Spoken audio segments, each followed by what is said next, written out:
It appears Trump's campaign is pivoting towards the general after a blowout victory in South Carolina.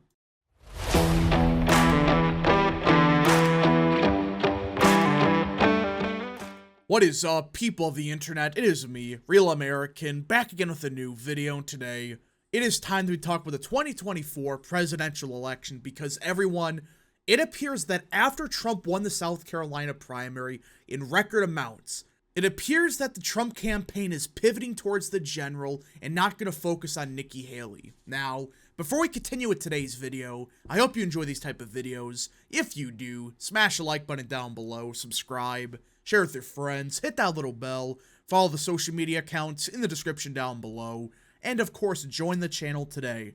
Again, folks, all support is greatly appreciated, and yeah, let's get right into it because this is very significant. I mean, last night was an absolute blowout. Trump won by what? 20 points, almost got 60% of the vote. It was a landslide for him, and it was in Nikki Haley's home state. It was such a big defeat, and really, the final stand of Haley. I don't care who you are, after last night, there is zero, absolutely zero reason for this primary to continue. And it seems like the Trump campaign is realizing, let's stop spending any time focusing on the primary and pivot towards the general election against President Biden. A growing chorus of top advisors to Donald Trump is urging him to fixate less on personal grievances and instead focus on hitting President Joe Biden and unifying the Republican Party. The attempt to turn to broader themes comes as the campaign looks ahead to the Super Tuesday and the general election, according to 9 top Trump aides and allies who spoke to NBC News.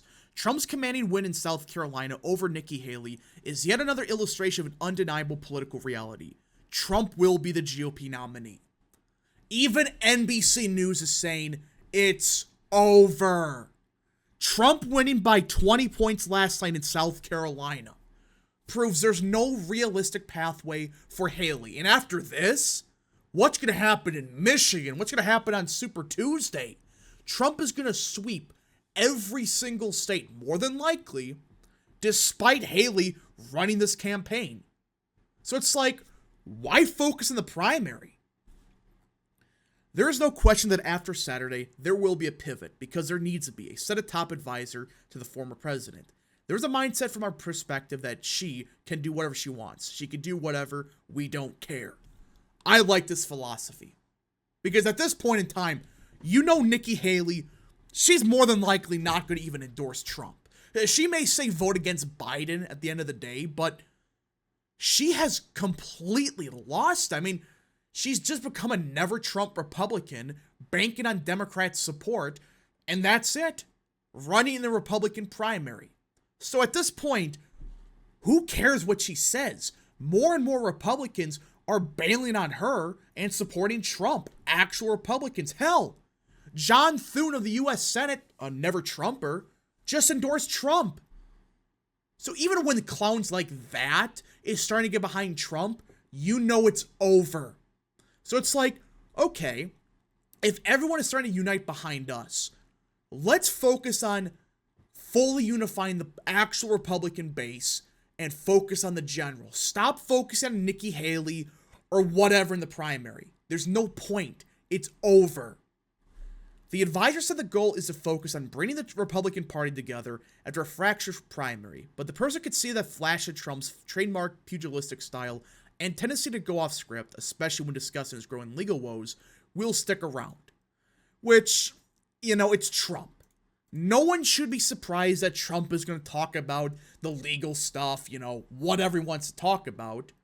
But I do agree that you can't keep focusing on Nikki Haley. You can't focus on the primary. Instead, focus on what most people in the GOP can agree to. Joe Biden sucks. I mean, there's no other way to put it. This guy is absolutely incompetent, and the Republican Party, actual Republicans, would much rather have a Republican than Joe Biden. We are not going to totally be able to move away from what is going on in his personal life, the advisor said. It's going to be happening every day, and he is a fighter, and we will talk about it. Everyone understands that. While Trump retains a commanding lead in polling for the Republican race, a presidential general election matchup with Biden where voters may be less interested in his personal grievances, remains tight, according to NBC News polling. Even though Trump is actually winning the popular vote, that's somehow close. If Trump is winning the popular vote, you're talking about a huge electoral college victory. You're talking about Trump winning Wisconsin, Michigan, Pennsylvania, relatively easy. That attempted pivot was evident in Trump's South Carolina victory speech, which did not mention Haley once, took shots at Biden, and openly touted a GOP unity message. It was marked contrast to his speech in New Hampshire, when he repeatedly mocked Haley for losing and having a, quote, very bad night. Which, I mean, yeah. At this point in time, New Hampshire was pathetic. She lost by 10, despite having all the Democrats vote for her. Now she lost by 20 in her own state, despite having a bunch of Democrats voting for her. So at this point, it's like, why even talk about her? What's the point? I mean, Trump's gonna be the nominee. He swept Iowa, New Hampshire, Nevada, South Carolina, hell, even the Virgin Islands. Why even consider talking about Nikki Haley? Why? Focus on trying to unite the party, which, let's face it, there are some Republican voters that are voting for Haley that are actual Republicans. They're not just going to vote Biden. They're not just a Democrat. There are some Republicans that, for whatever reason, they like Nikki Haley more. So at this point in time, Trump's campaign should focus everything at getting those voters behind him. Right off the bat saying, look, unite behind Biden, and we're good. That's all he has to do for the next 2 months. Not focus on the primary, focus on uniting the party behind him. There has never been a spirit like this, Trump said Saturday night in South Carolina. I have never seen the Republican Party so unified, which, yeah. I mean, of actual Republicans, he won like 80% of them. Trump is notoriously hard to wrangle, and he rarely sticks to the script. It's unclear whether he will be willing or able to carry out a reset, which is just BS. Listen, Trump goes off script, but he went off script last night and he didn't mention Haley once. I mean, he knows, okay, when to shut up about someone. And when it's not worth talking about, just don't mention it. And, well, he did last night. But 2 people involved in the conversations around the potential pivot said the topic has been under discussion in internal campaign deliberations. One of these people, who doubts Trump has the discipline to execute it, said the idea is to make the campaign more about issues and less about personality. Now, I've always understood this concept, that people like Trump's policy, not necessarily the personality. Which I will counter with, hey, Trump's personality is a big reason why he won. Now, to be clear, I understand what the campaign is talking about. They're saying, all right, let's focus less on Nikki Haley, focus less on the legal stuff, and focus on why Joe Biden should not be president for 4 more years. I understand that, but I also don't want this to be where Trump is not Trump, because if you lose that part of him, that may not end too good. Those advocating for Trump to home in on a less divisive message point to his speech after a dominating win in Iowa as evidence that he is capable. Whether it's Republican or Democrat or liberal or conservative, it would be so nice if we could come together, Trump told supporters in Des Moines after his caucus win. And this is something that I agree with. If Trump can push this message of unity, like, hey, we are Americans, we know what's going on is wrong, so unite behind me so we can end the garbage with Biden.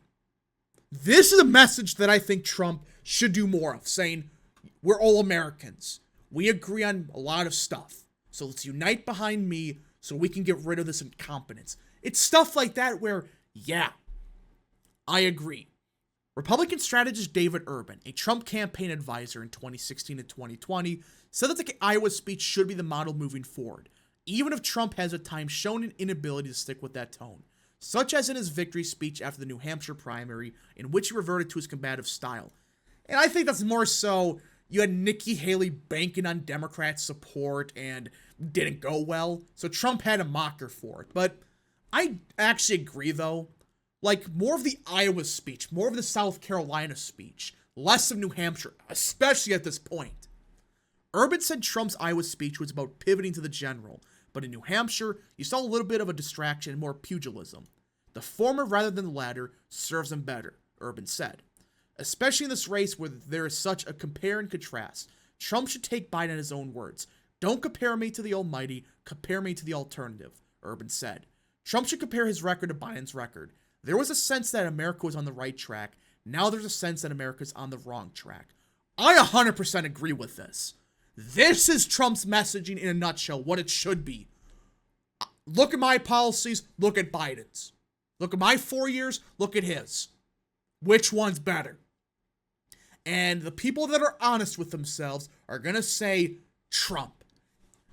How could anyone say we're better off with Biden?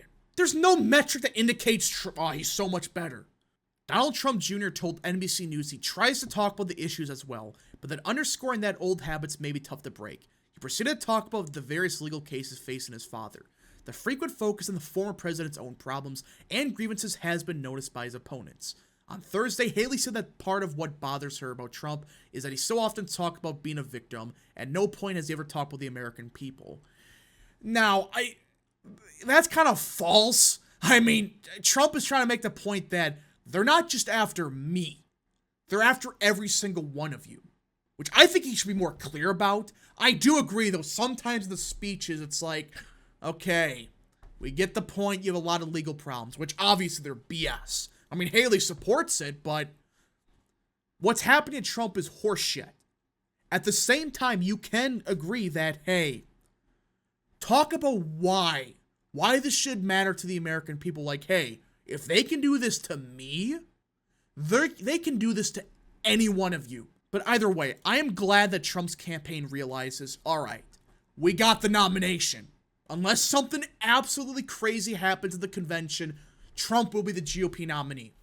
So let's stop talking about Nikki Haley. Just don't pay attention to her. Just let her win 20% of the vote in every other primary and say she's surging. Let her do that. Let's focus on uniting the Republican Party behind Trump and then focus on beating Biden. Which, let's face it, despite what Nikki Haley says, Trump's in a really good spot. But I do agree, let's focus on trying to beat Biden instead of focusing on Nikki Haley. Anyways, folks, thank you so much for watching. If you guys did enjoy, smash the like button down below, subscribe, share with your friends, hit that little bell, follow the social media accounts in the description down below, and of course, join the channel today. Thank you so much. Godspeed to all of you.